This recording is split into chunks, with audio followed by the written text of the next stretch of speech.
Hey y'all, hey y'all, hey y'all. Welcome to Convos with Ken. Like, comment, share, subscribe, all the things. And also go back and look at the last episode I did. I talked a little bit about God and not really feeling like he defended me in a situation and his kindness confronting me on my own character.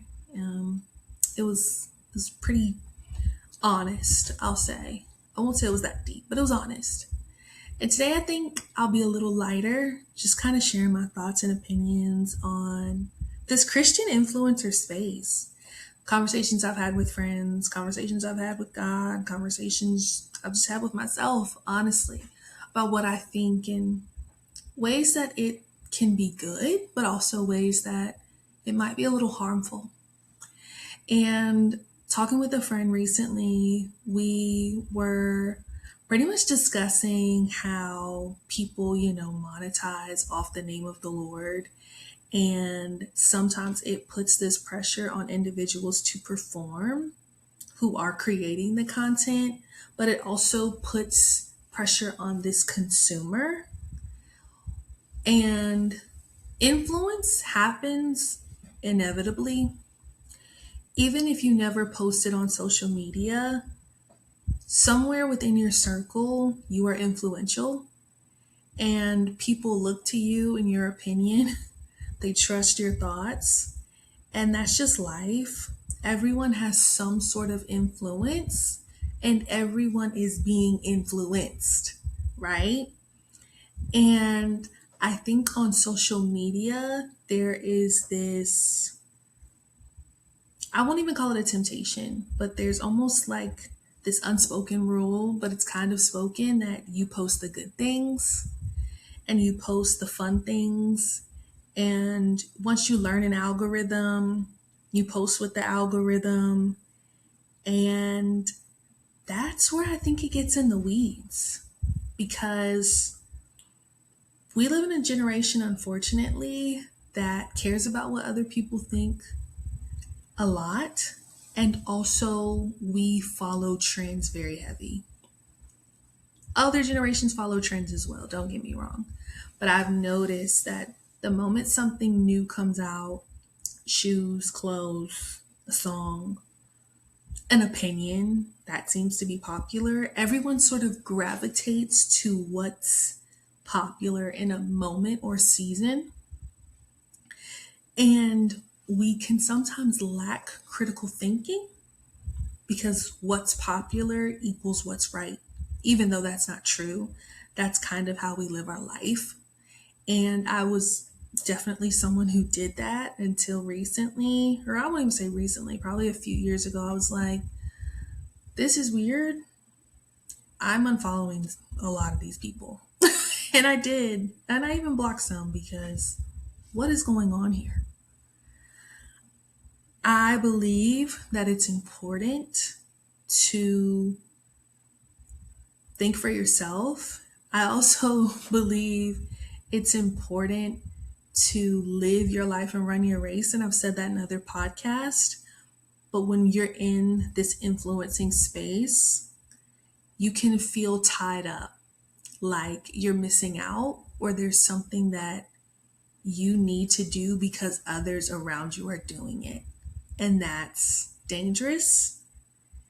And it also really takes away from our individuality of who we've been created to be because we feel like if our favorite Christian influencer goes to this church and sings this song and trusts this pastor, then that's who we should trust too.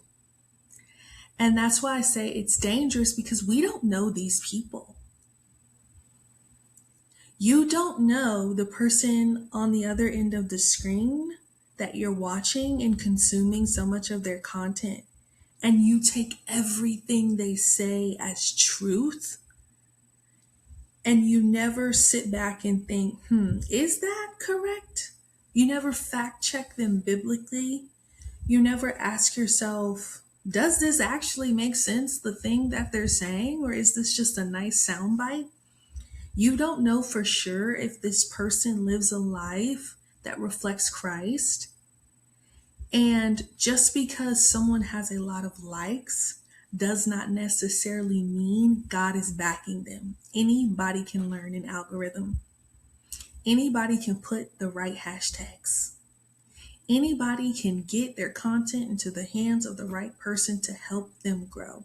You can pay for lessons and mentorships now for that. And we have to be careful to stop equating social media influence to real kingdom influence. And I'm not talking about a kingdom influencer that we see on social media, but I'm talking about someone who has the backing and the authority from heaven to do what they're doing. Every person with a lot of followers does not have God's check mark beside their name just because they claim to be Christ-like and post Christian content. And we have to recognize as the consumers of this content that these people are not God. If you do not attend their church services regularly and are a member, they're not your pastor. They are someone that you see on Instagram and you like what they say for the most part and leaving it there. But we start giving these people with these large platforms positions that they have not done the work for. Yes, God can elevate, God can breathe on something or somebody, and I'm not saying every Christian influencer is bad and this is wrong, but what I am saying is we need to be careful. Because when I have seen certain influencers fall, people are shocked and they posted this and they posted that and they said that, right. But again, you don't know them in their day to day. You know a 60-second clip, a 23-minute video, a 60-minute an hour podcast, but you don't know them and their character.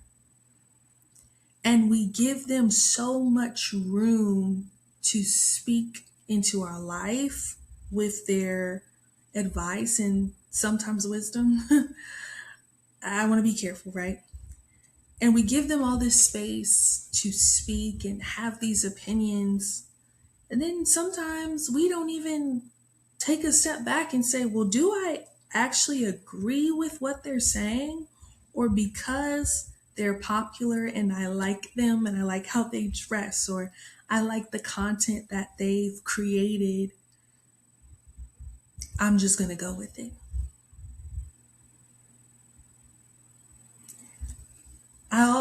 I think it's important that if you're a Christian who loves fashion and you like to dress and do that, then do that.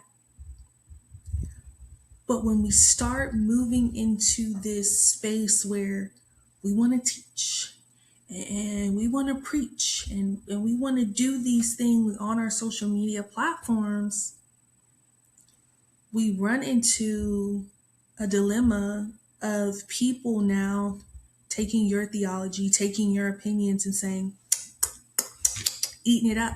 This is God because they spoke it. Just because someone has a platform doesn't mean they're called to preach. Just because they have cute aesthetics and they so happen to read their Bible and pray and attend church and serve there doesn't mean that they're called to get on a platform and teach the word of God.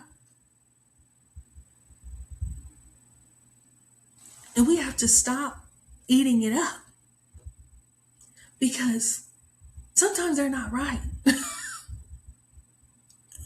Sometimes what they're saying is the furthest thing from biblically what's true. But we are so enamored by their life that we forget we don't know their fruit.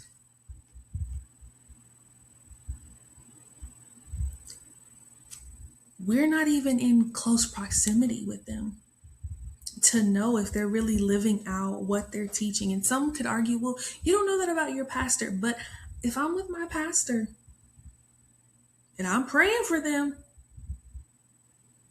and I'm in community within the church that I'm a part of, you typically will know a lot faster than you will with some person you follow on Instagram that has 1.2 million followers and you just happen to be one of the 1.2. You'll probably find out quicker about your pastor than you will about the random person on media. And again, I don't think influencing culture is horrendous and bad, but I do believe it's getting out of hand. It's too many opinions and too many voices that have now have platforms and believe that because they have these platforms, they have the right to speak on certain things. And someone could say, well, who gives them permission and who doesn't? I think when you really get in relationship with the Lord, you know your lane. And there are some things that you will say, I guess I'm called to preach, I'm called to teach, but this specific area, the Lord has not said speak on this. But I think some people, because they have a platform, they've made the decision that because I have this platform, I'm going to speak. I'm going to say this. I'm going to give this opinion. And because of the influence that they have, people just eat it up. And that's why I say it can get dangerous. Because what are we eating?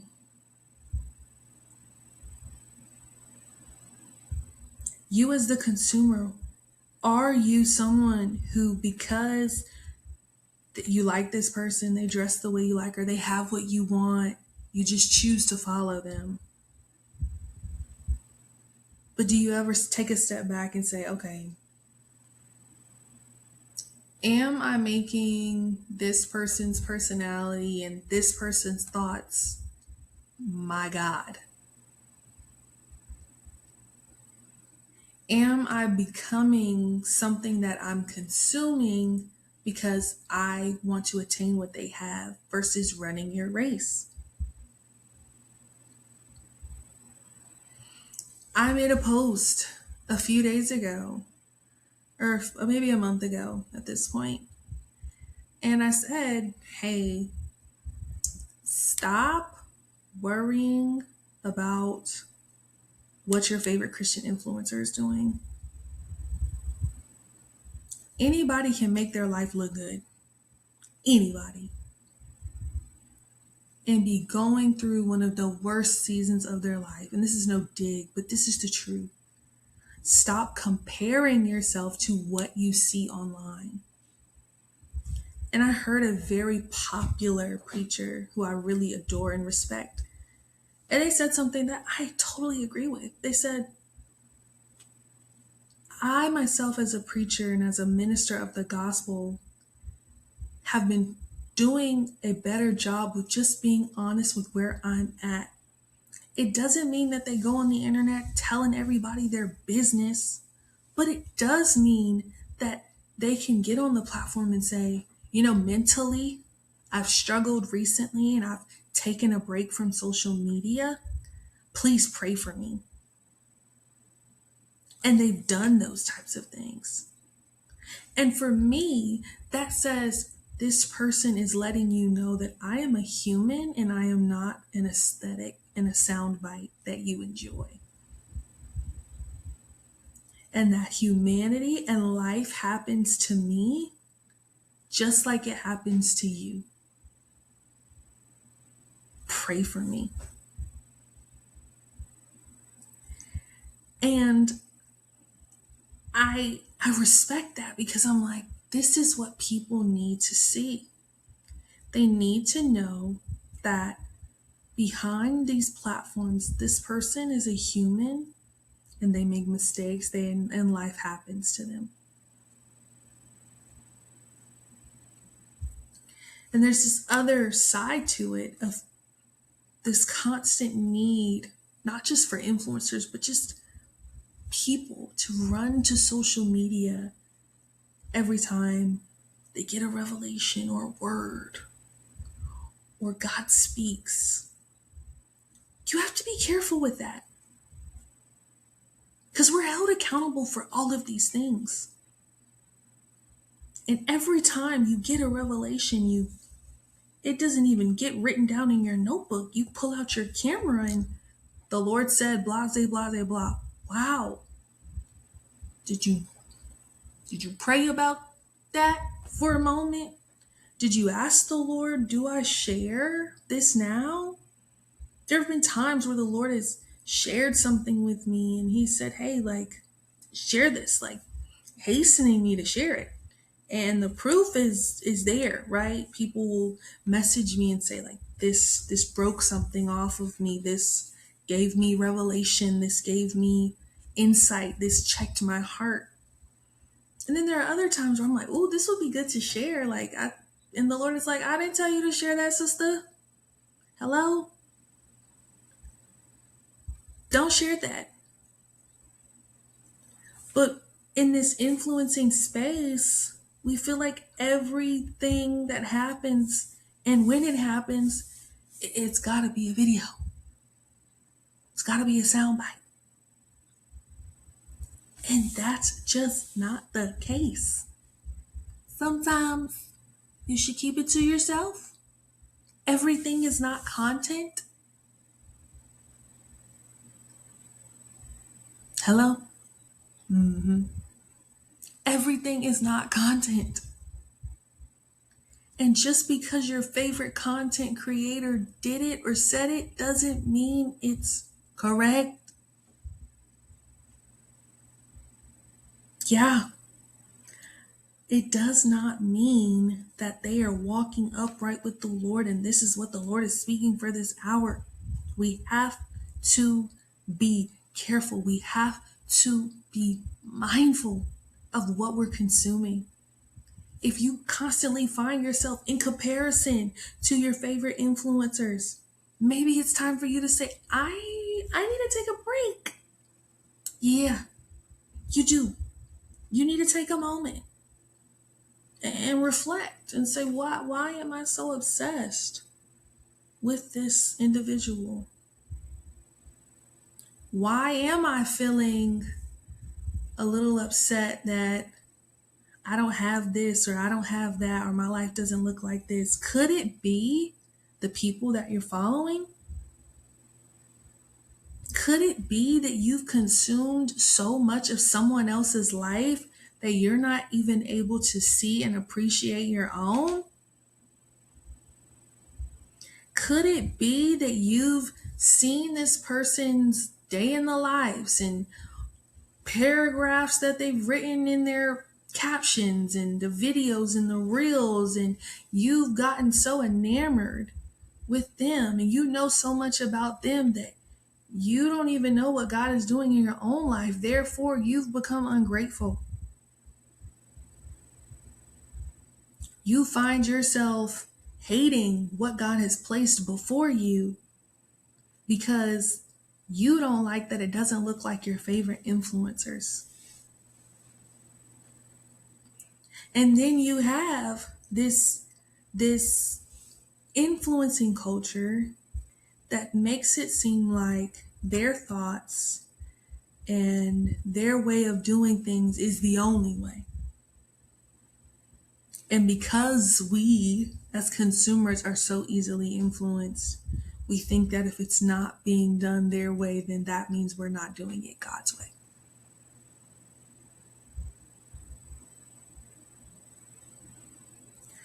I'm saying all this to say, run your race. Stop being so caught up in content that sometimes is literally not even real. Stop being so consumed with the other people's lives that you don't have gratitude and gratefulness in your own heart for your current life and your current situation. I promise you, you would feel so much better about yourself and where you're at if you just muted people for a little bit. If you unfollowed them even. and gave yourself room to fall in love with your story, your journey, who you are. Because if not, you'll spend the rest of your life trying to chase after something that God said, I never had for you. Trying to become someone that God is like, hey, I'm not even in what they're doing. But you're so caught up in that. I pray that you learn to love yourself. I pray that those who are in the influencing space are willing to give disclaimers like the minister I talked about earlier. I pray that those who are in this space that shouldn't be, that the Lord will prick their hearts and turn them back towards Him. I pray that as you continue to run your race and your eyes begin to open even more to the beauty of who you are and who God has created you to be in your story and your journey, that you'll find gratitude and you'll love where you're at, no longer comparing who you want to be. But thank y'all for watching, listening, and again, like, comment, share, subscribe, all of the things, and I'll see ya in 2 weeks, hopefully.